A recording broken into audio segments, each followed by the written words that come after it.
இவள் சோனவத்தியா பரங்கிச்சியா நடுவுல பிறந்தவளான்னு தெரியா கேட்டா நாங்க அபாய் எடுத்திருக்கிறோம். உங்களோட அபாய பாருங்களே, இந்த கருப்பு கலர் கொடுத்திருக்கிறோம், அதுல இப்ப பச்சை நீரம் நாவல் மஞ்சள் எல்லாம் எடுக்கிறாங்க. கான்சர்ட்டுக்கு போற மொண்டசோரி பிள்ளைகள் மாதிரி இப்ப நாங்க அபாய் எடுத்திருக்கிறோம், நாங்க ஃபர்தா போட்டிக்கிறோம், கொஞ்சம் திரும்புங்களே உடுத்திக்கிற உடுப்புல உள்ளுக்கிற ஷேப் எல்லாம் வெளியே கேட்டா நாங்க அபாய் உடுத்திக்கிறோம்.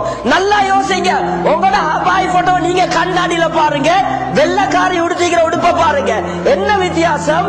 அவள் போட்டிக்கிற உடுப்பு டைரக்டா விளங்குது, உங்களோட அபாயில இன்டைரக்டா விளங்குது, அவ்வளவுதான் வித்தியாசம். கேவலமான அபாய். நாம சொல்லுவோம் வெள்ளக்காரியில் அசிங்கம் பாருங்களேன், 2 துண்டோட போறாள், என்ன வித்தியாசம்? அந்த 2 துண்டு உங்களோட அபாயில பின்னுக்கால மாக்குல விளங்குது. யார் அனுப்புற வெக்கம் கெட்ட டடா? சில டடா இருக்குது, அது கிடாவே